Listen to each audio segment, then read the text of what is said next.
Il existe une vérité que presque personne n'ose dire. Les personnes les plus intelligentes ne sont pas toujours celles qui réussissent le mieux. En réalité, il arrive même qu'elles échouent plus souvent que les autres. Ce paradoxe est si dérangeant qu'il remet en question tout ce que l'on nous a appris depuis l'enfance. On nous a répété que de bonnes notes ouvraient toutes les portes, que comprendre plus vite que les autres était un avantage décisif et qu'un esprit brillant finirait forcément par triompher. Pourtant, lorsque l'on observe attentivement le monde, une autre réalité apparaît. Des élèves considérés comme ordinaires bâtissent des entreprises prospères, dirigent des équipes, transforment leur vie. Pendant ce temps, certains des esprits les plus brillants restent bloqués, incapables de concrétiser leur immense potentiel. Alors une question s'impose. Et si l'intelligence, lorsqu'elle est mal utilisée, devenait un obstacle plutôt qu'un avantage? Regarde autour de toi. Tu connais probablement quelqu'un qui comprend tout très vite, quelqu'un qui analyse les situations en quelques secondes, qui possède une mémoire impressionnante, qui résout des problèmes complexes avec une facilité déconcertante. Et pourtant, cette même personne semble tourner en rond depuis des années. Elle parle de projets extraordinaires, mais ils ne voient jamais le jour. Elle a des idées remarquables, mais elle reste enfermée dans un carnet ou dans son esprit. Elle attend toujours le bon moment, la meilleure stratégie, les conditions idéales. Ce moment n'arrive jamais. À l'inverse, tu as sûrement rencontré des personnes qui n'étaient pas les plus douées à l'école. Elles ne donnaient pas l'impression d'être des génies. Elles faisaient des erreurs, posaient des questions simples, avançaient parfois lentement. Pourtant, elles continuaient, jour après jour. Elles apprenaient de leurs échecs. Elles amélioraient leurs méthodes. Elles terminaient ce qu'elles avaient commencé. Des années plus tard, ce sont souvent elles que l'on admire. Pourquoi? Parce que le monde récompense beaucoup plus l'exécution que le potentiel.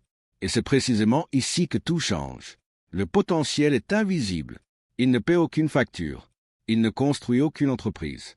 Il ne transforme aucune vie. Une idée extraordinaire qui reste dans une tête vaut infiniment moins qu'une idée imparfaite mise en action. Pourtant, les personnes très intelligentes tombent souvent dans un piège que les autres évitent presque naturellement. Elles pensent avant d'agir, puis elles pensent encore, et encore, jusqu'à ce que l'action disparaisse complètement. Ce phénomène est plus courant qu'on ne l'imagine. Les psychologues parlent parfois de paralysie par l'analyse. Plus ton cerveau est capable d'imaginer des scénarios, plus il devient facile d'anticiper les problèmes, les risques, les critiques, les échecs possibles. Là où une personne agit sans trop réfléchir, un esprit très analytique voit 50 obstacles invisibles. Imagine un joueur d'échecs capable de prévoir 20 coups à l'avance. C'est une force exceptionnelle. Mais imagine maintenant qu'avant chaque mouvement, il cherche la stratégie absolument parfaite. Pendant qu'il réfléchit, l'horloge continue de tourner. À force de vouloir éviter la moindre erreur, il finit par perdre sans même avoir joué. La vie fonctionne souvent de la même manière. Les opportunités ne restent pas immobiles pendant que tu analyses toutes les possibilités. Elles avancent avec ceux qui osent agir malgré leurs incertitudes. Mais ce n'est pas le plus surprenant. L'intelligence crée souvent une illusion dangereuse, celle de croire que comprendre équivaut à progresser. Tu peux lire 50 livres sur la richesse sans jamais devenir riche. Tu peux regarder des centaines de vidéos sur la discipline sans devenir discipliné. Tu peux connaître toutes les techniques de communication sans améliorer une seule relation. Comprendre procure une sensation agréable. Ton cerveau a l'impression d'avoir avancé. Pourtant, rien n'a changé dans ta réalité. Imagine un homme qui passe 10 ans à étudier la natation. Il connaît parfaitement les courants marins, les mouvements des bras, la respiration, les lois de la flottabilité. Il pourrait donner des conférences entières sur le sujet. Mais il refuse toujours d'entrer dans l'eau parce qu'il attend d'être parfaitement prêt.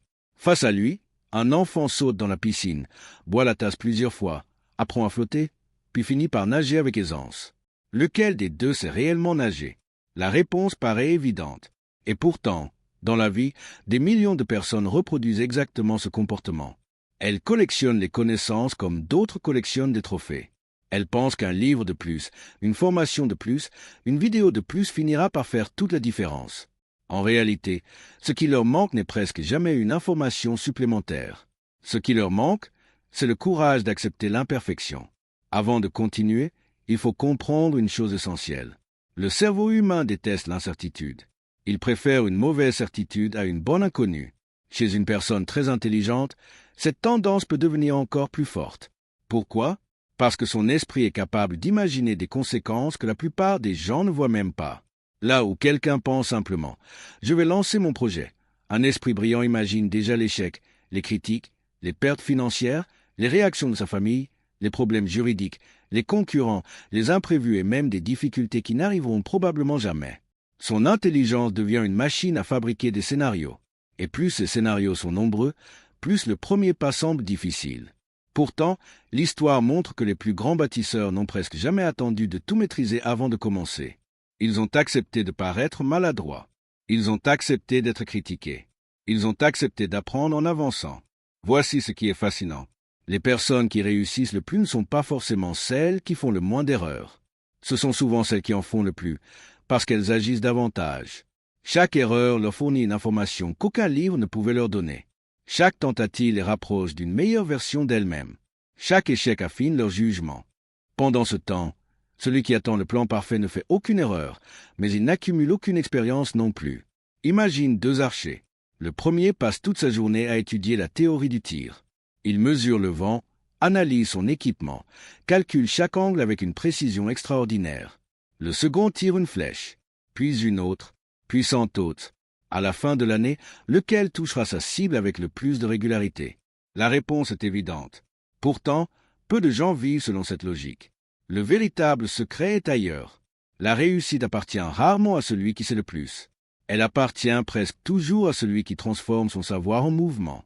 Et c'est précisément là que beaucoup de personnes exceptionnellement intelligentes perdent la course avant même que la ligne de départ ne soit franchie. Parce qu'elles confondent souvent la qualité de leurs pensées avec la qualité de leurs résultats. Or, la vie ne récompense pas ce qui se passe dans ton esprit. Elle récompense ce que tu es capable de rendre réel. C'est une distinction qui paraît simple, mais qui change tout. Imagine deux architectes. Le premier est un génie. Il dessine les bâtiments les plus impressionnants que l'on puisse imaginer. Chaque détail est parfait. Chaque angle est calculé avec une précision extraordinaire. Mais ses plans restent enfermés dans des tiroirs. Le second n'est peut-être pas aussi brillant. Ses premières esquisses sont imparfaites. Il se trompe. Il recommence. Il modifie ses plans au fil du chantier. 10 ans plus tard, des dizaines de bâtiments portent sa signature. Lequel a réellement changé le paysage? Le monde se souvient rarement des meilleures intentions. Il se souvient des réalisations. Pourtant, il existe un autre piège, encore plus discret. Les personnes très intelligentes s'habituent souvent à réussir sans fournir énormément d'efforts durant leur jeunesse. À l'école, elles comprennent rapidement les leçons. Elles mémorisent facilement. Elles obtiennent de bons résultats là où d'autres doivent travailler des heures. Au début, cela ressemble à un cadeau. Mais ce cadeau cache parfois une faiblesse. Pendant que les autres développent la discipline, la patience et la persévérance, elles développent surtout leur confiance dans leurs capacités naturelles. Le problème apparaît lorsque la vie devient plus difficile. Créer une entreprise ne ressemble pas à un examen. Construire une carrière ne ressemble pas à un devoir surveillé. Développer une relation solide ne ressemble pas à résoudre une équation. Tout devient plus complexe. Les réponses ne sont plus écrites au fond du livre. Les résultats demandent des mois, parfois des années. Et c'est précisément là que beaucoup abandonnent. Non pas parce qu'elles manquent d'intelligence, parce qu'elles n'ont jamais appris à continuer lorsque le talent ne suffit plus.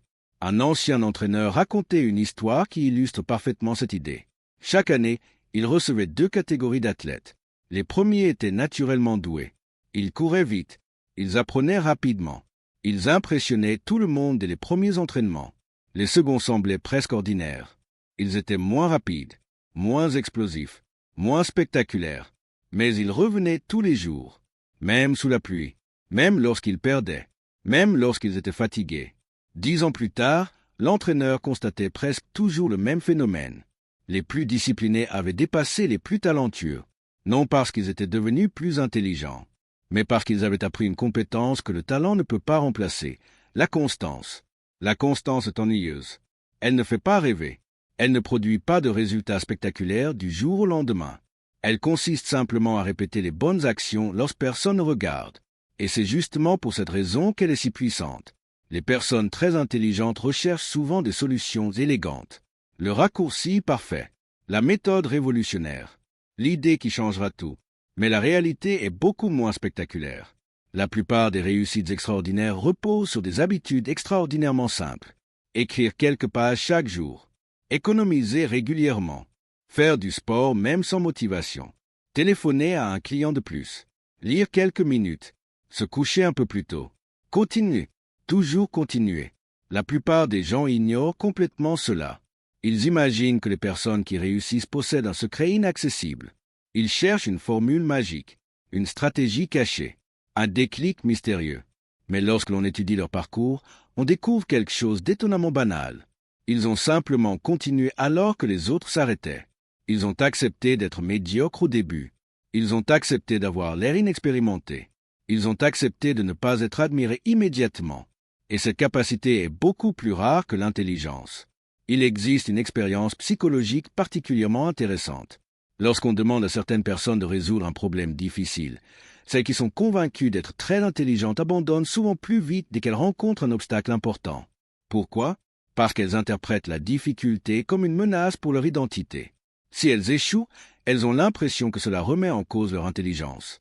À l'inverse, celles qui considèrent chaque difficulté comme une occasion d'apprendre persévèrent davantage. Elles ne cherchent pas à prouver qu'elles sont intelligentes. Elles cherchent à progresser. La différence paraît minuscule. En réalité, elle transforme toute une vie. Imagine deux grimpeurs face à une montagne. Le premier veut prouver qu'il est le meilleur. Au moindre faux pas, il doute de lui-même. Chaque glissade devient une humiliation. Le second veut seulement atteindre le sommet.